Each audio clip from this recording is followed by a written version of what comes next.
Hey folks, welcome to Guitar Daily. It's Nick Granville coming to you from Wellington, New Zealand.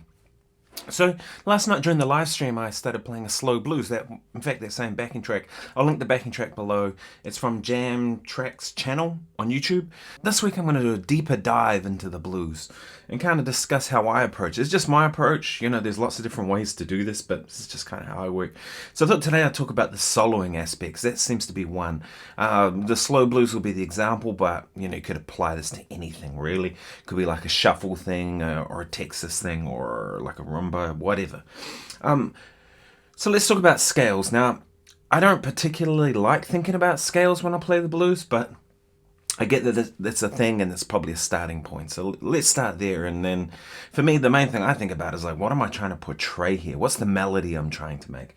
But I get that scales are a thing for people, right? So let's start there. Let's start with pentatonic is like probably one of my first things.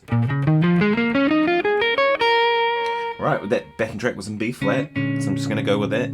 So it's really implying like a B flat 9 sound, this sort of 9 sharp 9 I should say. This kind of tonality. It's not a minor scale in this instance. We're thinking over a dominant chord, B flat 7, so we've got the major third in there. So really this note is the sharp 9 of the scale. That sound, right? So to me I use that when I want to play something that's kind of gritty and it's kind of heavy.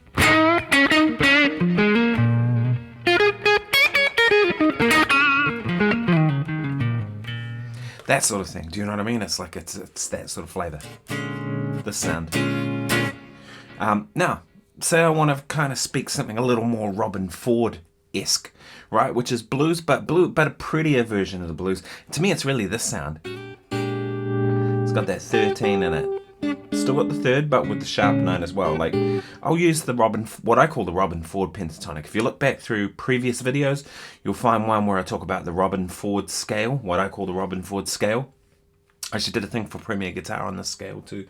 So you can find that on there if you want to find a little more about it. But basically put, it's a minor pentatonic scale.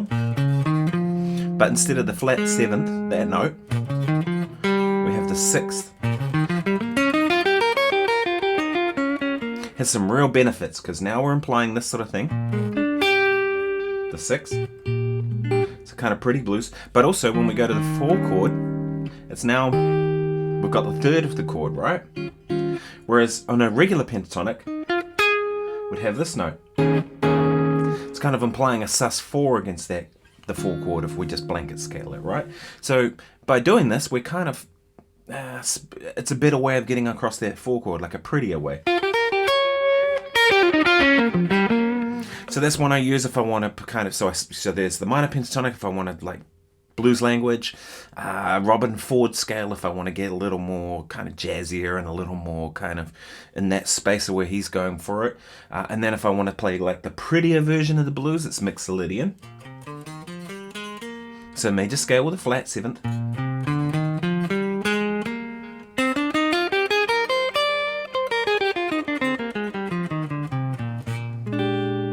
Which is really speaking that dominant 7th sound, this sound.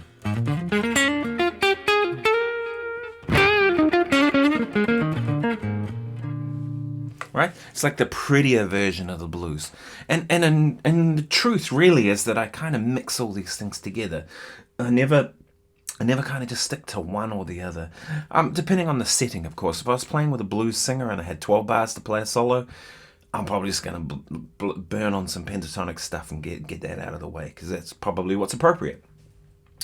But if I've got a bit more time, and then I'll probably kind of weave all these different things in. And you would have heard that in that intro solo. I kind of, sometimes put in some chords and move stuff and whatever. If I want to get more jazz orientated with it, then I'll start playing more chord changes, arpeggios, But also, like, I'll be implying other chord changes that aren't really there. So say we have 4 bars of B flat, and then we go to an E flat chord. I'll go 1, 2, 3, 4, 2, 2, 3, 4, 3, 2, 3, 4. And on the 4th bar, right? So put in a B flat 7 sharp 5 and get into that.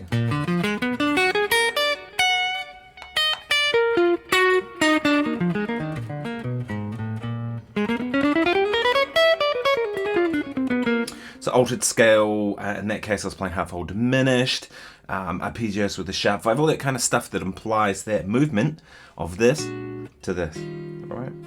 I'll also kind of substitute in chords, and I do all that kind of stuff quite often. But again, it's context, so if I'm playing a slow blues, that might be the wrong place to do it. But maybe it is, I don't know.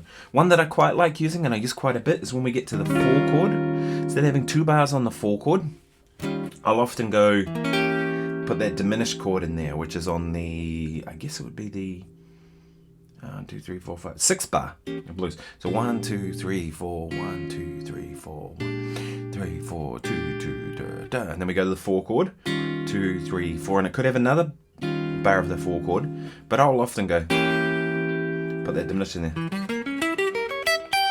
and I just play the arpeggio for it. Symmetrical.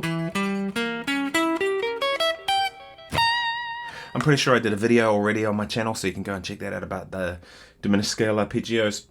But if not, it's just going up symmetrically in minor thirds.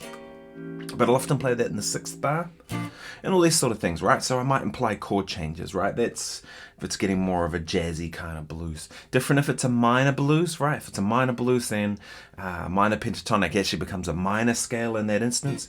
So something like the Thriller's Gone.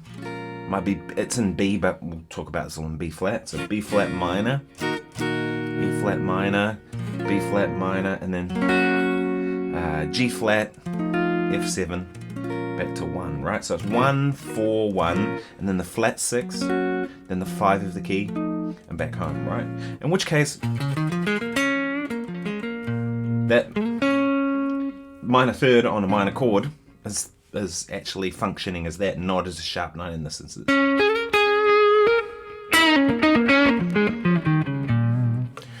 So minor blues, I'm actually going to do a whole video just on that, on minor blues, so that look out for that later on this week. So my plan for this week, soloing today, then tomorrow chords on this stuff. Then I want to get into some funky blues kind of stuff.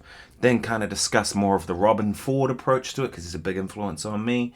Then the minor blues, a whole video on minor blues, and then the other styles of the blues, and then I'm going to wrap it all up in a live stream on Sunday, so that'll be this week of kind of discussing the blues. But like I said earlier, I don't always like to think about scales when I'm playing the blues. To me, it's kind of more important to be speaking something, right? If I go...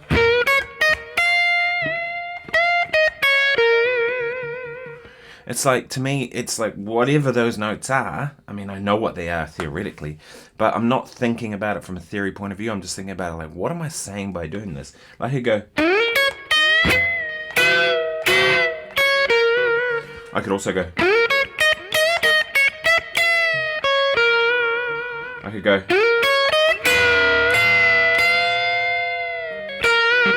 You know, like with your phrasing, you know, you could speak a different thing. I could go... I could go, I'm sorry, Jersey keeps catching.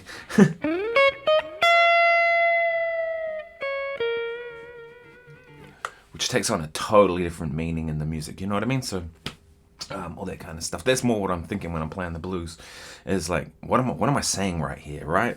And where am I going with this? What's the story I'm trying to tell? That's usually where it is. And all these scales and things are just devices to kind of tell a different story. Anyway, I hope this has been useful. If it has, please subscribe, please like, and you know, flick me a comment and let me know that you dig it. Or if you've got anything you'd add to all of this, then leave that in the comments below, and that benefits everybody else who will see your comment. You know, because the way I see this whole thing is a sort of community around my YouTube channel. So, and people leave some really great comments, which are really helpful to others. So that's all good. Thanks very much. I'll see you tomorrow. Cheers.